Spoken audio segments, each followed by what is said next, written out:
right, let's see what's in here.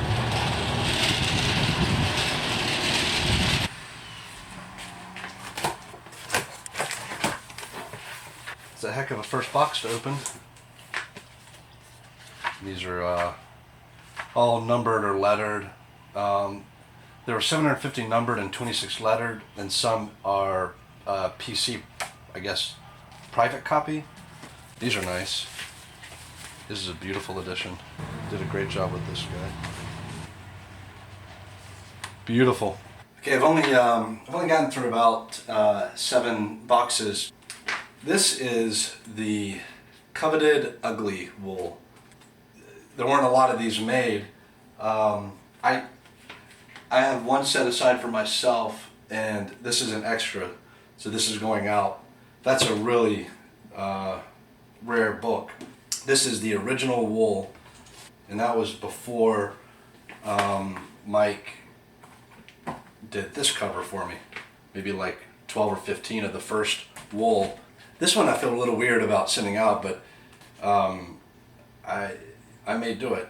There's a video online of me doing when I was signing these iZombies in red ink, and when I went to sit down, I stepped on a tack and my toes bleeding, and I was doing this live, and someone was like, "Sign a book in blood." It's very faint; you can barely see because blood turns brown. I signed one of these in blood, so I might send that out. If you don't want it, you can call the hazmat people and have it disposed of that way.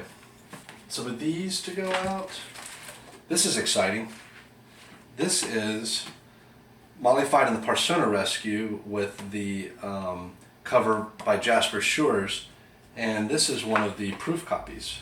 I probably order 2 proof copies when I first set up a book, so you know there can never be another one of those. Mollified in the Parsona Rescue t-shirts that a friend of mine made for me. This has some sentimental value. I might throw this in with another book. This was the banner that I had printed up when I was doing book signings. So I would hang this on this folding table that I took with me. I had like a whole little setup. It was this, a folding table, a folding chair, and a black tablecloth, and then some book stands. Wherever I would set up to do signings, I would hang this up. Manuscript pages. I think what I'll do is include manuscript pages with books that people might not be as excited about. And I've got proof pages from the Misty process. I think I will include, I've got copies of Misty to go out. I think what I'll do is include these in the copies of Misty. So here's a fun set. Before I switched over to CreateSpace, this was the original Lightning Source editions of the Mollified series. This is Amber and all of these. That's her hand and her feet. We made a concoction and put it in a casserole dish and then rested it between 2 chairs, and I got underneath and her hand is pressing into the casserole dish, and that's her right and left hand. So I just used the whole spread. So that's the Mollified series with the original covers. This one has an interesting story. This is the Simon & Schuster hardback of wool, and this is a first edition hardback. And there weren't a lot of these made because they didn't expect there to be much demand. The pages have not separated, but you can see in there that it's a first edition. Created the hardback, I think, just to appease me. I really wanted to see if we could release a hardback and a paperback at the same time, and they both hit the New York Times bestseller list individually.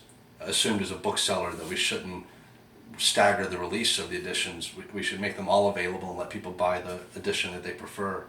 So they didn't print very many of the first edition. While I was on book tour, they went into the 3rd printing, and each time they were printing very short runs, thinking this would be all the demand. So that's super rare. I was surprised that I had that. So we'll make that available. I have a numbered sand limited edition in the slipcase. Of all the covers and just the quality of the editions, I think the Italian might be one of my favorite of all the foreign editions. It's just, they did a beautiful job with these books. I really love those. So I turned up a few books. don't know if you can see what else is behind me here. I thought I'd show you some of the stuff I turned up. Got some of the USB drives. Found some copies of the very first Wool. I was still using my Hotmail address back then. Everyone wants one of these guys. This is the ugly Wool, the yellow omnibus. I have some of the comics.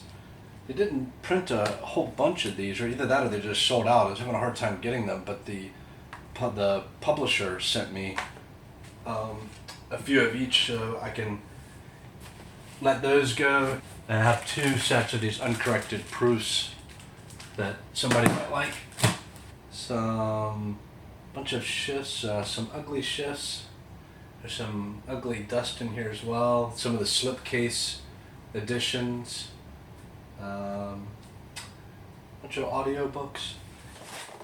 This is the 5th Molly Fide book. Manuscript pages. I forgot that I ever sent off some of this. I sent it to my mom. That's still a manuscript I need to go back and finish. People have been asking for that. But there it is, the first part of Molly Fide and the Darkness Deep. Manuscript pages. Now, this takes me back. This is the first draft of the first novel I ever completed. The spelling of Molly Fide is different. This is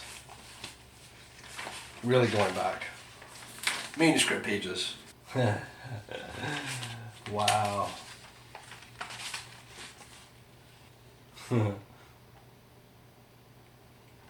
mean, this is what I sat down and wrote when I wrote my first draft of what became my first novel. Is that opening scene. I remember that so clearly. Ah, it's amazing. 2 more interesting artifacts. The first copy of Wool ever printed, July 31st, 2011. And this one's pretty funny. There's a version that had Amber on here, and then there's a version that had me and Amber on here. And this was when I didn't think anybody would read this book, and it was a little goofy to do that, but kind of cool to come across that. Now that we've got a sense of what's here, how is this going to work? Well, the potluck will go like this. It's a flat $15 for an item. You don't know what you're going to get. Plus the shipping and handling, and that'll depend on where you are in the country. I like to think any of this signed and sent to you is worth the 15 plus shipping and handling, but I'm going to add whatever I can to really make sure it's worth that. I've got bookmarks and manuscript pages, all kinds of interesting stuff. So we'll figure out something to make it worthwhile. This will be running until May 20th, so you've got 5 weeks to participate, or about 6 weeks. This will be the last time I sign and ship out books for years, probably 5 years. I'm going to be on a boat, and it won't be possible to do this. I've had a lot of emails and people asking when I'm going to do signed books again, and why I'm not doing them now. Basically saving it up for this. So we're going to blow it out for the next 6 weeks. It's a big window so that everyone has time to participate. Order as many items as you want. I'm going to mix and match so you get a variety of stuff. And hopefully it'll all go smoothly. For me, this is such an honor and such a thrill that so many editors and publishers and readers have been interested in this series, and it would break my heart to just have these sitting in boxes, and I can't think of anything better than signing them, getting them out to you all, and even if it's a language you can't read and it just sits on your shelf, just know how much it means to me that you bought a copy, and how much it means to me that the incredible readership and fandom has made all this possible. It's just incredibly humbling, especially to sit here with the first copy of this that was ever printed, and to see this this manuscript of the first book that I wrote and completed. You know, where the spelling of Molly Fied is incorrect, this is a printout of the very first book that I ever tried to write on my dad's Apple IIe. You know, I've talked about this in lots of interviews, and here's the book right here. This is a 12-year-old kid trying to write a novel, and this is as far as I got, and this is the only copy that exists of that attempt. And it's just really crazy to sit here and see it all and contemplate how it all began and how quick it's all happened, and yet how long this journey has felt. So pretty incredible. And manuscript pages.